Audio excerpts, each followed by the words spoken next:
ശുദ്ധ ഭക്ഷണം, ശുദ്ധ മാനസം. റാന്നി അസിസ്റ്റന്റ് കൃഷി ഡയറക്ടർ ടോണി ജോണിന്റെ നേതൃത്വത്തിൽ റാന്നി ബ്ലോക്കിലെ വിവിധ പഞ്ചായത്തുകളിൽ കൃഷി വകുപ്പിന്റെ സമഗ്ര പച്ചക്കറി വികസന പദ്ധതിയുടെ ഭാഗമായ പല സംരംഭങ്ങളിൽ ഒന്നായി 8ഓളം പോളി ഹൌസുകൾ സ്റ്റേറ്റ് ഹോർട്ടിക്കൾച്ചർ മിഷന്റെ സഹകരണത്തോടെ സ്ഥാപിതമായി.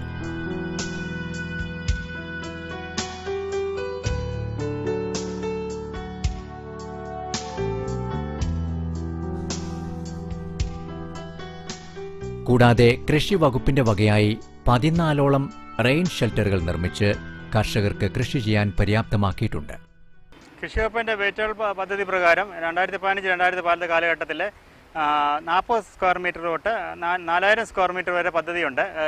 അതിനകത്ത് 400 സ്ക്വയർ മീറ്ററിന് 75% സബ്സിഡിയും 50 സ്ക്വയർ മീറ്ററിന് 75% സബ്സിഡി പ്രകാരം ഇവിടെ ആപ്ലിക്കേഷൻ കൃഷിഭവനിൽ സ്വീകരിച്ചു തുടങ്ങിയിട്ടുണ്ട്. 9 പഞ്ചായത്തുണ്ട് റാന്നി ബ്ലോക്കിൽ. അതിൽ അപേക്ഷ ധാരാളം വരുന്നുണ്ട്. ഈ വർഷം ഈ പദ്ധതി വളരെ മനോഹരമായിട്ട് നടക്കുമെന്ന പ്രതീക്ഷയോടാണ്. ഓരോരുത്തർക്കും കൃഷി വകുപ്പിൽ നിന്നും 50,000 രൂപ സബ്സിഡിയായി നൽകുകയും ചെയ്തിട്ടുണ്ട്. ഇനി നമുക്ക് ഷാജി മാവേലിയെ പരിചയപ്പെടാം. 2.5 സെന്റാണ് ഷാജിയുടെ കൃഷിയിടത്തിന്റെ വിസ്താരം. വള്ളിപ്പയറും സലാഡ് വെള്ളരിയുമാണ് ഷാജിയുടെ പോളി ഹൌസ് കൃഷി വിളകൾ.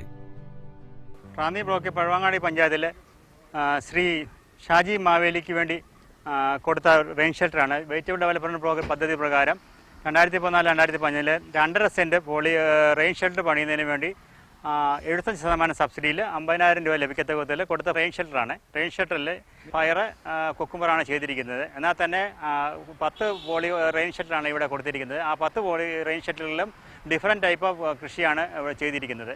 ഇതിൽ ഈ ഒന്നിടവിട്ട ദിവസങ്ങളിൽ 6-7 കിലോ വെച്ച് വർക്കുകയുണ്ടായി. ഈ പോളി ഹൗസ് 2.5 സെന്റ് സ്ഥലത്ത് ആണ് സ്ഥാപിച്ചിരിക്കുന്നത്. ഇതിൻ്റെ അകത്ത് 8 തറയാണുള്ളത്. അതിൽ ഒരു തറ ഒരു ലൈന് കുക്കുംബറും ബാക്കി 7 തറയും പയറായിട്ടിരിക്കുന്നു. ഇതിന് 50,000 രൂപ സബ്സിഡി കിട്ടിയിട്ടുണ്ട്.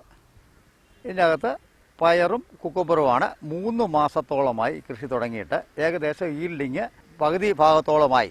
റാന്നിയിലുള്ള കടയിൽ ആണ് ഇതിൻ്റെ സാധനങ്ങളെല്ലാം കൊടുത്ത് അവിടുന്ന് എനിക്ക് ഇതിന് കുക്കുംബറിന് 50 രൂപയും പയറിന് 45 രൂപയും വെച്ച് വില കിട്ടിയിട്ടുണ്ട്.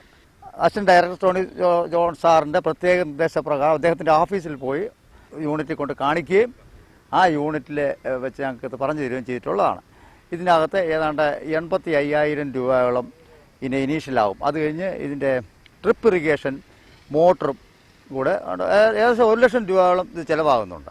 50,000 രൂപയോളം ഇതിന് സബ്സിഡി കിട്ടിയിട്ടുണ്ട്. ടോണി സാർ ഇവിടെ വന്ന പ്രത്യേക നിർദ്ദേശവും എല്ലാ ആഴ്ചയിലും ഇവിടെ വന്ന് ഇതിൻ്റെ